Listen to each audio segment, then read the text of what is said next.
DJ নিয়ে ঠিক কি মন্তব্য করেছিলেন অভিষেক বন্দ্যোপাধ্যায় শোনাবো একবার দর্শকদের।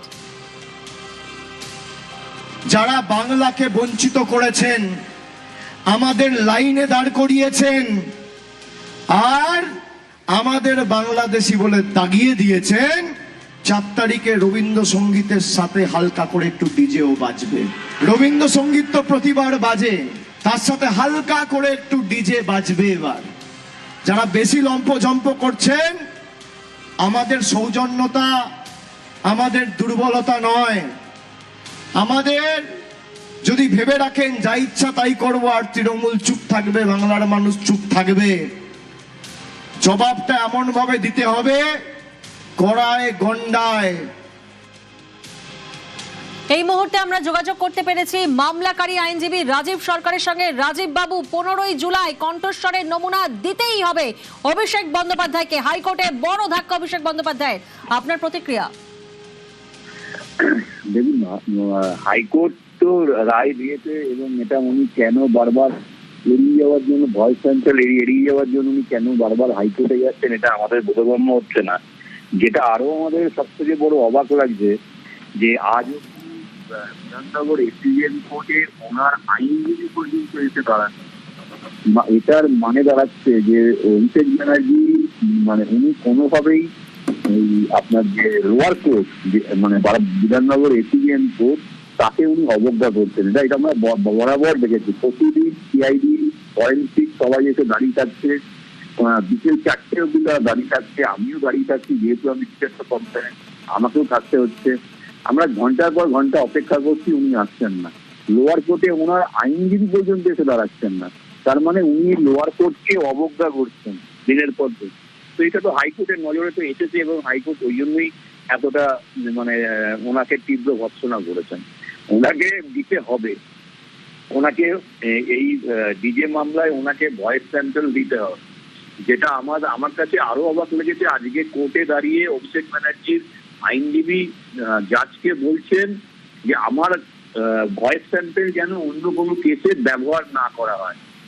যেটা শুনে আমরা সবাই হেসেছি এবং আমাদের মাননীয় বিচারপতি কলকাতা হাইকোর্টের উনি বিষয়টা নিয়ে কোনো মন্তব্য করেননি। তার মানে এটাই দাঁড়াচ্ছে যে অভিষেক ব্যানার্জি এই যে ভয়েস স্যাম্পল দিতে চাইছেন না, ওনার মনের একটা ভয় রয়েছে যদি এই ভয়েস স্যাম্পল ইডি বা অন্য কোনো এজেন্সি ওনার অন্য কোনো দুর্নীতির কেসে সেটাকে যদি ম্যাচ করায়, ওই ভয় উনি আসতে চাইছেন না। অ্যাকচুয়াল উনি ভয়ে রয়েছে, আর কিছু। ধন্যবাদ আপনার প্রতিক্রিয়ার জন্য। যে খবরে আমরা নজর রেখেছি, অভিষেকের মামলা খারিজ, 15ই জুলাই কণ্ঠস্বরের নমুনা দিতেই হবে অভিষেক বন্দ্যোপাধ্যায়কে। ম্যাজিস্ট্রেটের সামনে কণ্ঠস্বরের নমুনা দিতে হবে অভিষেক বন্দ্যোপাধ্যায়কে। নির্দেশ বিচারপতি সৌগত ভট্টাচার্যের। গলার স্বরের নমুনা দেওয়ার নির্দেশকে চ্যালেঞ্জ করেই মামলা হয় এবং সেই নির্দেশকে চ্যালেঞ্জ করে মামলা করেছিলেন অভিষেক বন্দ্যোপাধ্যায়। সেই মামলা খারিজ করে দিল কলকাতা হাইকোর্ট। বড় ধাক্কা অভিষেক বন্দ্যোপাধ্যায়ের। ডিজে মামলায় কণ্ঠস্বরের নমুনা দিতে হবে অভিষেক বন্দ্যোপাধ্যায়কে। 15ই জুলাই ঠিক দুপুর 12টার মধ্যে বিধাননগর আদালতে কণ্ঠস্বরের নমুনা দিতে হবে অভিষেক বন্দ্যোপাধ্যায়কে। পাশাপাশি আপনাদেরকে জানিয়ে দেব পুলিশকে পদক্ষেপের নির্দেশ কলকাতা হাইকোর্টের। ঠিক কি নির্দেশ দেওয়া হয়েছে? কোর্টে যাওয়ার পথে কোনো হেনস্থা করা যাবে না, ডিম বা অন্য কিছু যাতে না ছোড়া হয় সেদিকে নজর, সেই মতো পুলিশকে নির্দেশ কলকাতা হাইকোর্টের। অভিষেককে ভর্ৎসনা কলকাতা হাইকোর্টের। আজ আপনাদেরকে জানাবো আজ ঠিক কি হয়েছে। রক্ষা কবচের পরও কেন সহযোগিতা করছেন না প্রশ্নের মুখে পড়তে হয়। এ কি ধরনের আচরণ কলকাতা হাইকোর্টে প্রশ্নের মুখে পড়তে হয়। কণ্ঠস্বরের নমুনা না দিলে রক্ষা কবচ প্রত্যাহার, সহযোগিতা না করলে জরিমানা করা হবে, ম্যাজিস্ট্রেটের পর্যবেক্ষণ পালন করতে হবে কলকাতা হাইকোর্টের আজ অবস্থান। এবং এরপরেই নির্দেশ দেন বিচারপতি সৌগত ভট্টাচার্য। ঠিক কি নির্দেশ দিয়েছেন? 15ই জুলাই 12টার মধ্যে, দুপুর 12টার মধ্যে কণ্ঠস্বরের নমুনা দিতেই হবে অভিষেক বন্দ্যোপাধ্যায়কে। ম্যাজিস্ট্রেটের সামনে কণ্ঠস্বরের নমুনা দিতে হবে। আমরা জানি যে ডিজে মামলায় যেখানে ডিজে মামলায় কণ্ঠস্বরের নমুনা দিতে হবে বলে এই নির্দেশ দিয়েছেন বিচারপতি সৌগত ভট্টাচার্য। এর আগেও আমরা দেখেছি আদালতের নির্দেশ সত্ত্বেও কণ্ঠস্বরের নমুনা না দেওয়ায় তৃণমূল সাংসদ অভিষেক বন্দ্যোপাধ্যায়কে ভর্ৎসনা করেছে কলকাতা হাইকোর্ট। বিচারপতি সতর্ক করে বললেন অবিলম্বে কণ্ঠস্বরের নমুনা দিয়ে অভিষেক তদন্তে সহযোগিতা না করলে আদালত তার রক্ষা কবচ প্রত্যাহার করে নেবে। 15 জুলাই কণ্ঠস্বরের নমুনা দিতেই হবে অভিষেক বন্দ্যোপাধ্যায়কে।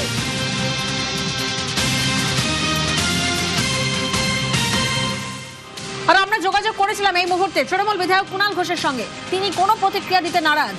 তবে যে খবরে আমরা নজর রেখেছি এবং নজর রাখবো, আদালতে বড় ধাক্কা অভিষেক বন্দ্যোপাধ্যায়ের।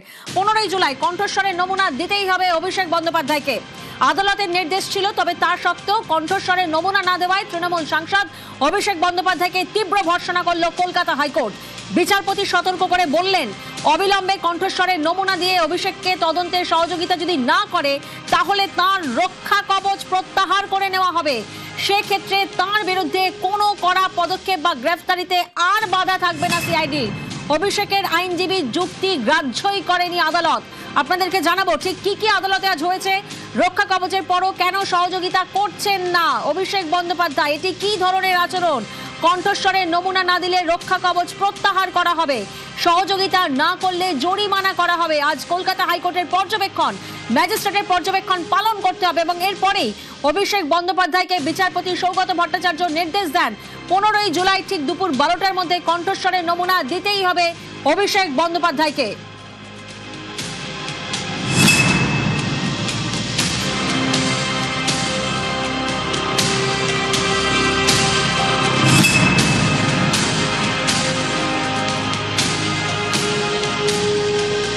ডিজে নিয়ে ঠিক কি মন্তব্য করেছিলেন অভিষেক বন্দ্যোপাধ্যায় শোনাবো আপনাদের। যারা বাংলাকে বঞ্চিত করেছেন, আমাদের লাইনে দাঁড় করিয়েছেন আর আমাদের বাংলাদেশি বলে দাগিয়ে দিয়েছেন, 4 তারিখে রবীন্দ্রসঙ্গীতের সাথে হালকা করে একটু ডিজেও বাজবে। রবীন্দ্রসঙ্গীত তো প্রতিবার বাজে, তার সাথে হালকা করে একটু ডিজে বাজবে এবার। যারা বেশি লম্পজম্প করছেন, আমাদের সৌজন্যতা, আমাদের দুর্বলতা নয়। আমাদের যদি ভেবে রাখেন যা ইচ্ছা তাই করবো আর তৃণমূল চুপ থাকবে, বাংলার মানুষ চুপ থাকবে, জবাবটা এমন ভাবে দিতে হবে, কড়ায় গন্ডায়।